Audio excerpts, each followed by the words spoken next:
Hey guys, I'm Cameron Bertuzzi. If you follow my work at all, you've probably heard me say something like questions are not arguments. And so in this video, I want to explain why that's so important and why I keep pointing it out so often.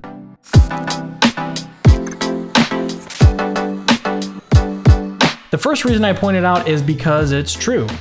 Asking the question, why does God allow so much suffering, is not an argument that God doesn't exist. And just for a little added clarity, when I say that questions are not arguments, I mean that this is like a generally true kind of statement. It's a truism. It applies when people ask questions like, who created God? Or why doesn't God heal amputees? Which, by the way, I've responded to both of those atheist arguments. You can check the link in the description for those. But these are just questions. They're not actually arguments. And importantly, it's arguments that give us genuine reasons to change or update our beliefs, not questions. And so at this point, it might be helpful to explain what an argument is. Very simply, an argument is a set of premises that lead to a conclusion. So here's a quick example.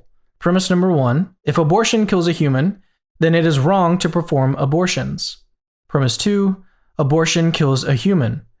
Conclusion, therefore, it is wrong to perform abortions. So the form of this argument is actually deductive. What that means is that if the first two premises are true, then the conclusion must be true, like of necessity. But notice what happens when we replace one of the premises in this argument with a question. Premise 4, if abortion kills a human, then it is wrong to perform abortions. Premise 5, does abortion kill a human?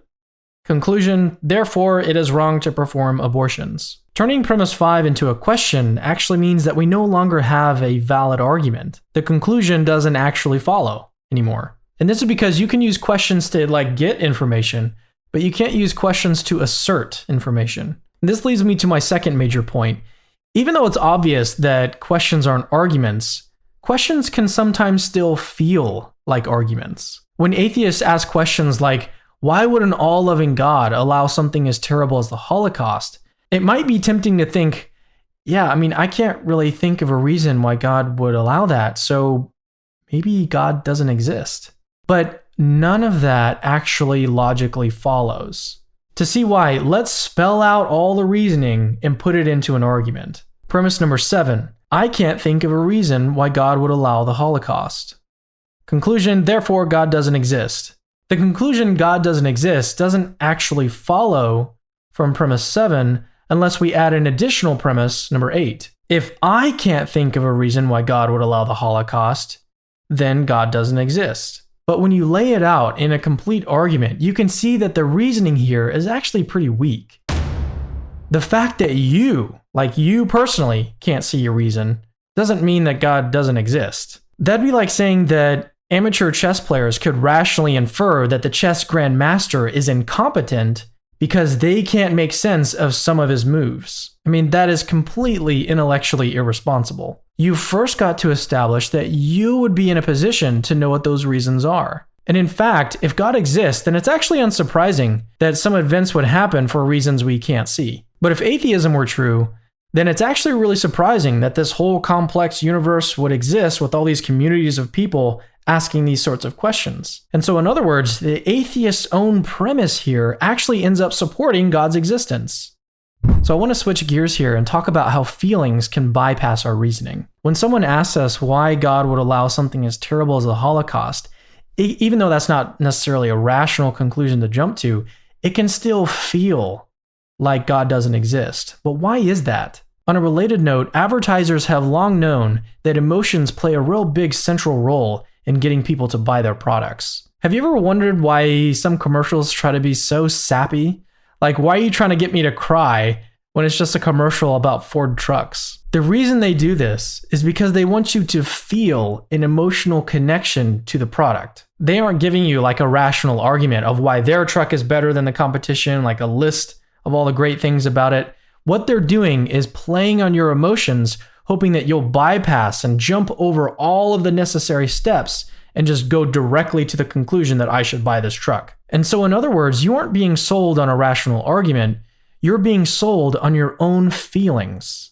In a similar way, a really powerful, rhetorical, persuasive technique is to replace rational arguments with emotional questions. People that use this technique, like their advertising counterparts, are playing on the fact that our feelings can bypass our reasoning. And so to avoid being manipulated like this, we need to be guided by the truth, not by our feelings. One way to do this, and this is what I suggest that you do, is think about your reasoning and then list out all the steps and see if the conclusion actually logically follows. Don't just assume that God's existence is in jeopardy because you can't think of an answer to some emotional question. Now, to be absolutely 100% transparent, crystal clear, I'm not saying that questions are all bad. Questions are really helpful. Honest questions can help clarify disagreements, they can lessen the tension, and they can also help make a otherwise unproductive conversation productive again. So the point I'm making can be summarized actually really, really simply. Think logically. Emotional questions can sometimes prevent us from thinking logically. So what I'm saying here is just be aware of that and try to avoid it. To summarize, we saw that questions are not arguments. Actually, when you throw a question into an argument, you actually make it invalid.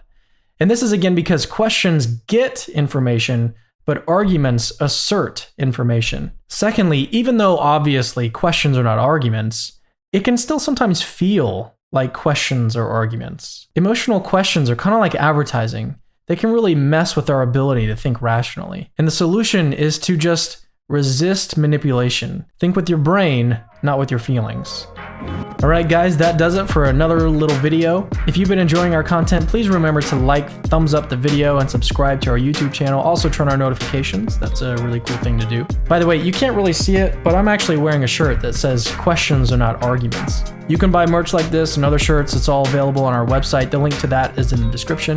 As always, please give feedback on the content of the video if you think I'm right, if you think I'm wrong. I can't promise that I'll respond specifically to your comment, but I can promise that I pretty much read almost everything that gets posted. And so just remember, questions are not arguments.